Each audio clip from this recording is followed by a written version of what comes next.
Welcome to your deep dive. Oh, it's going to be a good one. It is.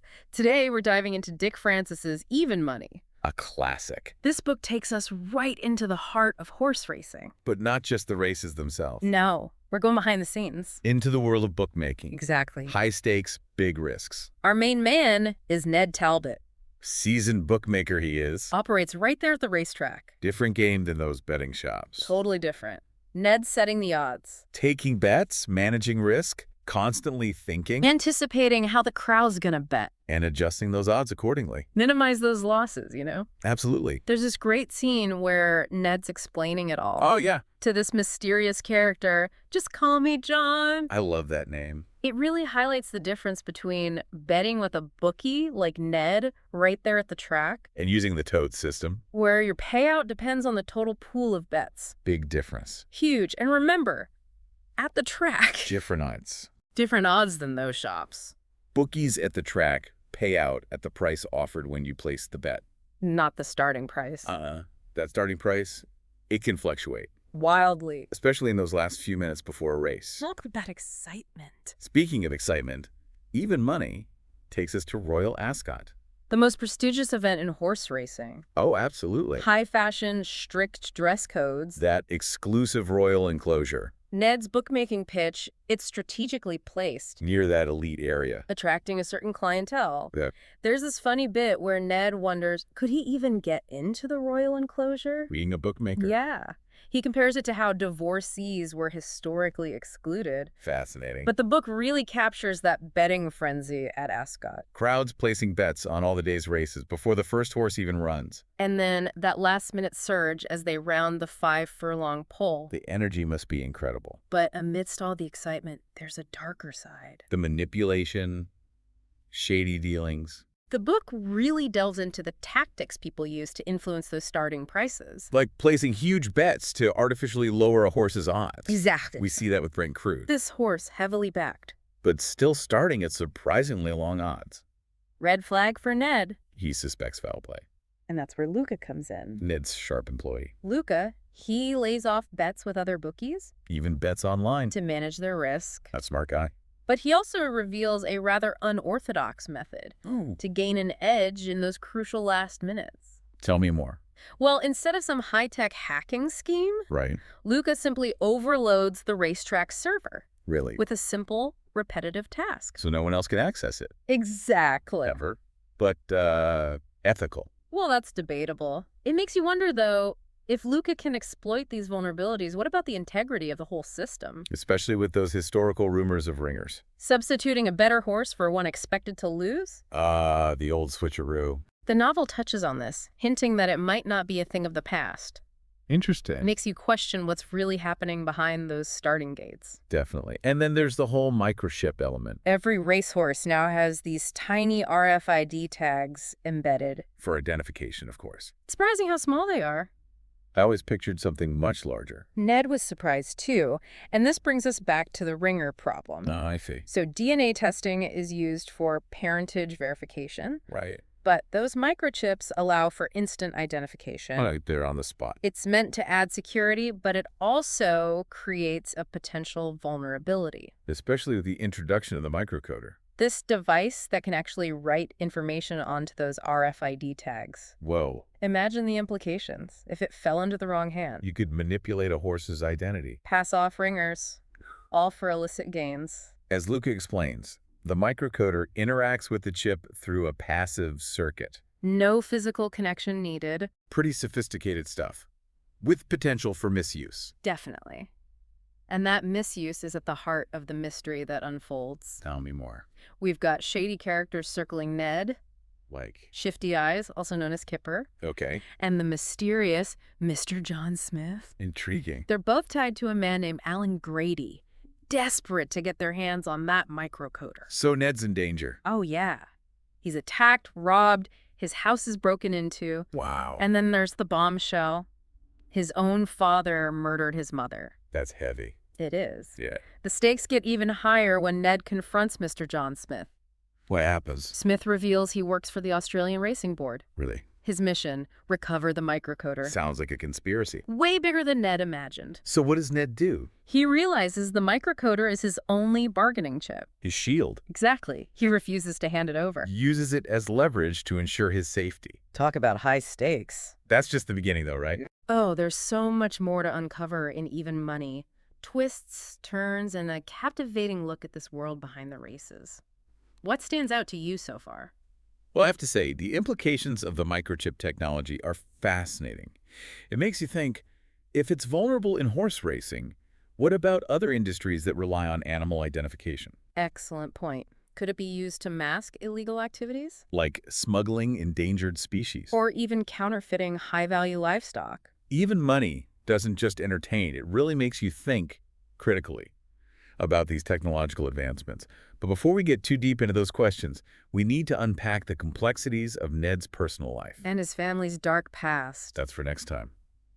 It's wild how Even Money ties that vulnerability of microchips to ringers. Right. Like if someone wanted to swap horses, this microcoder would make it almost impossible to catch. Exactly.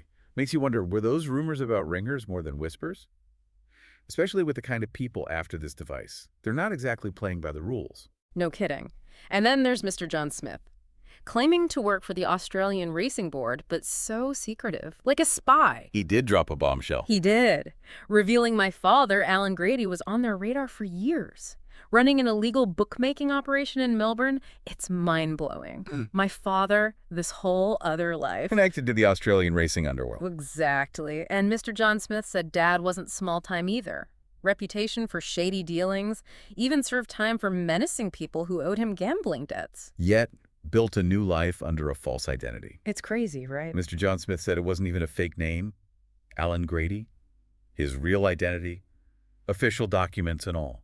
How'd he pull that off? Mr. John Smith found it odd Odd. that my father, with that past, could keep a false identity, especially after going bankrupt, no one catching on. It suggests Sophistication. maybe even protection from, I don't know, powerful people. Intriguing, but where does this microcoder fit in? What was its purpose? Right. Was it just about switching horses at races? According to Mr. John Smith, this thing could disrupt the whole bloodstock industry.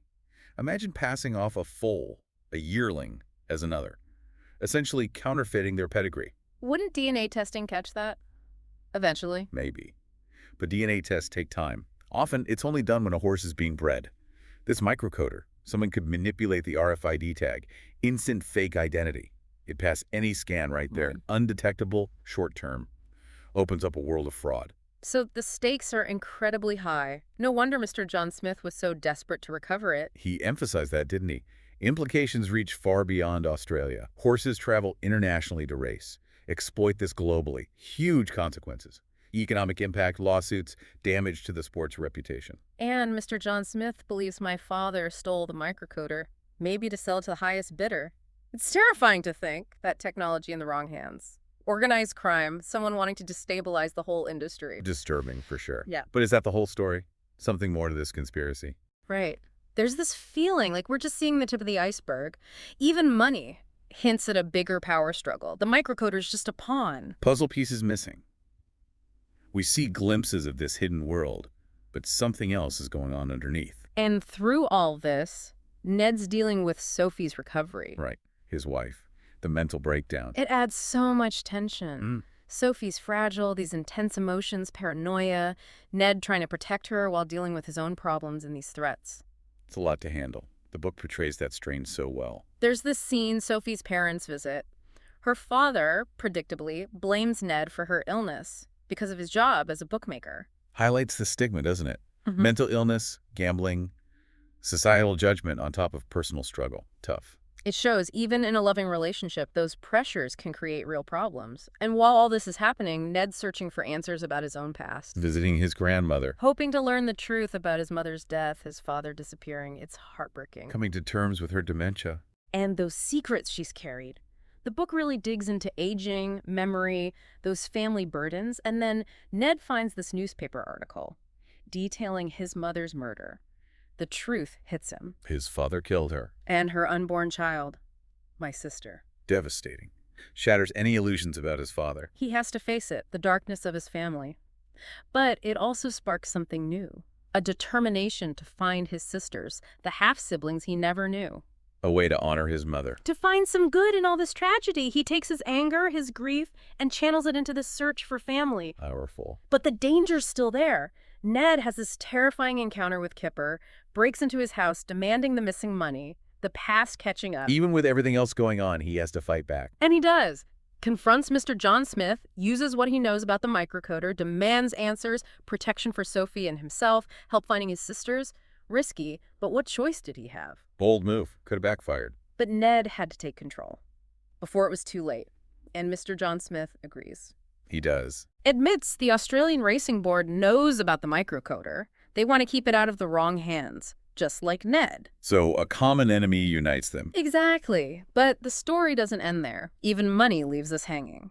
Ned and Sophie head to Australia searching for his sisters. Luca and their new assistant, Dougie, are holding down the fort back home. It ends with hope, but also uncertainty. Will they find his sisters? Will Ned and Sophie find some peace? That's what makes Even Money so good. It stays with you. Makes you think about family, identity, the choices we make when things get tough. The ending, it's open, but it suggests a new beginning. Healing, maybe redemption. Makes you wonder what happens next for them. Even Money takes us on such a ride. The thrill of the track, the darkness behind it all. But there are these deeper themes. They stick with you. For sure. It asks questions about technology, the good and bad, about family, and how strong the human spirit can be. Even Money isn't just a thriller. It makes you think about the world, about the choices we make. Before we wrap up, what would you say is the most impactful part of the story? For me, realizing that horse racing, like any industry with big money, is complicated. It's all these players, motivations, risks, appearances can deceive, trust is everything. Even money doesn't just tell us a story. It makes us think critically about the systems we depend on, about being vigilant when technology and ambition collide. How about you? What resonated? It's how Dick Francis weaves those plot lines together. The mystery of the microcoder, the danger, Ned's search for the truth about his family. It reminds us that even when things are darkest, there's hope. Ned's story shows us that even with unimaginable loss, you can find strength. Fight for what's right. Seek connection. Find meaning. Powerful message. Even Money really speaks to the power of family, the one we're born into and the one we build. We encourage you to explore this book. Uncover those layers for yourselves. Until next time, keep diving deep. As we get further into Even Money, the plot twists just keep coming.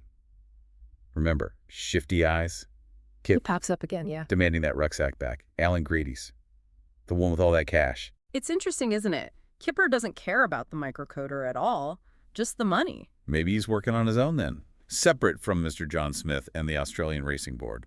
Adds another layer to this whole conspiracy. All these different groups, their own motives, and Ned's stuck in the middle. It's like he's always one step away from disaster. Ned does end up giving Kipper the rucksack. He does. Well, minus the microcoder and some of the cash. But you just know Kipper isn't going to let it go. That threat of violence, it never really goes away. It's a constant reminder of how dangerous Ned's situation is. Multiple enemies, all playing their own game. He can't afford to make a mistake. And to make things even more complicated, Sophie's still recovering. His wife, right, from the breakdown. It puts such a strain on their relationship. Sophie's so fragile, struggling with paranoia and these overwhelming emotions. Ned's trying to be there for her, protect her, but he's got all this other stuff going on. It's a lot to handle. The book really captures that, the strain on them both. There's this really sad scene where Sophie's parents come to visit, and her father, of course, blames Ned for everything. Says it's because he's a bookmaker. It shows how much stigma there is, right? Right. Around mental illness and gambling. Like, those societal judgments make everything harder. Exactly. Even when you have love, those outside pressures can really hurt. And while all of this is happening, Ned's still trying to find answers about his own past. He goes to see his grandmother, right? Yeah, hoping she can tell him something about his mother's death, why his father disappeared. It's tough facing her dementia, all those secrets she's been holding on to for so long. It really makes you think about aging, how fragile memory is, and the burden of family secrets. And then, almost by accident, Ned finds a newspaper article About his mother. about her murder. He finally learns the truth. His father didn't just kill his mother, he killed his unborn child too, my sister. That must have been devastating for him. It was. He has to face the reality of what his father did. But in a way, discovering the truth gives him a new purpose. A purpose. He becomes determined to find his sisters, the half-siblings he never knew. To honor his mother's memory. To find something good in all the darkness. He takes all that anger, all that grief, and turns it into this search for family. It's amazing how resilient people can be. But the danger's not over. Kipper breaks into Ned's house demanding that missing money. It's a terrifying scene. The past won't let go. Ned has to fight back, one way or another. And he does. He confronts Mr. John Smith, uses what he knows about the microcoder to force his hand. He demands answers, protection for Sophie and himself, and help finding his sisters. It was a huge risk. He could have lost everything. He had to take control, though. And, to his surprise, Mr. John Smith agrees. He does. Admits that the Australian Racing Board knows all about the microcoder. They understand how dangerous it is, and they're willing to help Ned. In exchange for the microcoder, I'm guessing. Of course! It's a strange partnership, isn't it? They were enemies, but now they have this common goal, keep the microcoder out of the wrong hands. But that's not the end, is it? No. Even money leaves us hanging. Ned and Sophie head to Australia to look for his sisters. Luca and their new assistant, Dougie, are holding down the fort back home. The book ends with hope, but also uncertainty. Will they find his sisters? What will happen to Ned and Sophie? It's what I love about Dick Francis. He writes stories that stay with you. You keep thinking about them long after you finish the book. Even money takes us on such a journey. It's thrilling, it's suspenseful, but it also makes you think about family, loss, and how we find meaning in a world that can feel chaotic. It really does. The ending, it's not tied up in a neat bow, but it suggests a new beginning, a chance for healing, maybe even redemption. And that's what makes it so powerful. We see how resilient the human spirit can be. Even after facing incredible loss and hardship, there's always hope. Even Money is more than just a thriller.